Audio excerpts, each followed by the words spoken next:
La mobilisation contre la réforme des retraites, stimulée par l'intervention télévisée d'Emmanuel Macron. Plus de 400 manifestants se sont retrouvés pour un sit-in devant le Haut-Commissariat ce matin.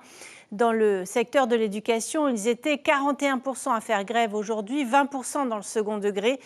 UNSA et STPFO ont tenu à montrer leur mécontentement, mais toujours dans une bonne ambiance. Natacha Silagi, Hubert Liao. Ça y est, la réforme est passée. Mais les mouvements d'opposition, eux, continuent. Le 49-3 a laissé un goût amer. Les fonctionnaires d'État chantent leur mécontentement.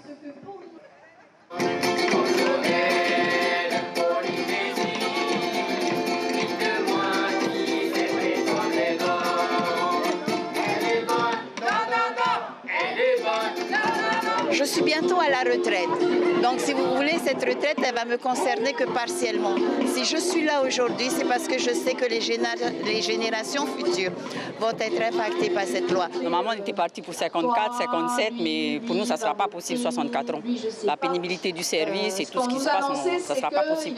C'est la manière dont se sont déroulés les événements, le non-respect de la démocratie, de ne pas avoir laissé les parlementaires voter, le discours du président qui vraiment nous choque et nous met encore plus en colère aujourd'hui, font que oui, plus de grévistes sont là aujourd'hui. Les syndicalistes ont désormais leur rendez-vous hebdomadaire au Haut-Commissariat pour dire tout le mal qu'ils pensent de la réforme. On est dans un déni complet de démocratie à tous les niveaux de l'État, à ce point de vue-là.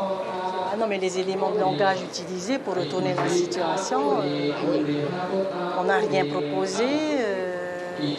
La compensation de l'ITR fait toujours partie des discussions. L'ITR qui sera totalement supprimé en 2028. Les syndicats ne reculeront pas.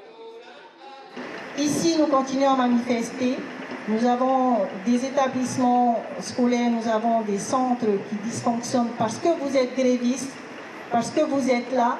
Les grévistes comptent sur le Conseil constitutionnel et sur le référendum d'initiative partagée qui devra réunir 4 millions de signatures d'ici 9 mois pour faire invalider la loi. Le référendum d'initiative partagée, ça peut être une solution de sortie de crise.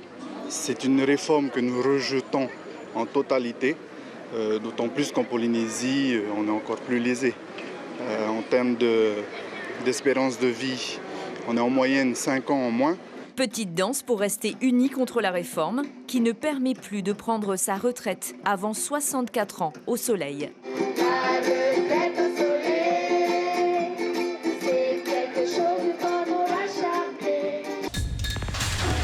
L'information en continu sur Polynésie la première, Internet et réseaux sociaux.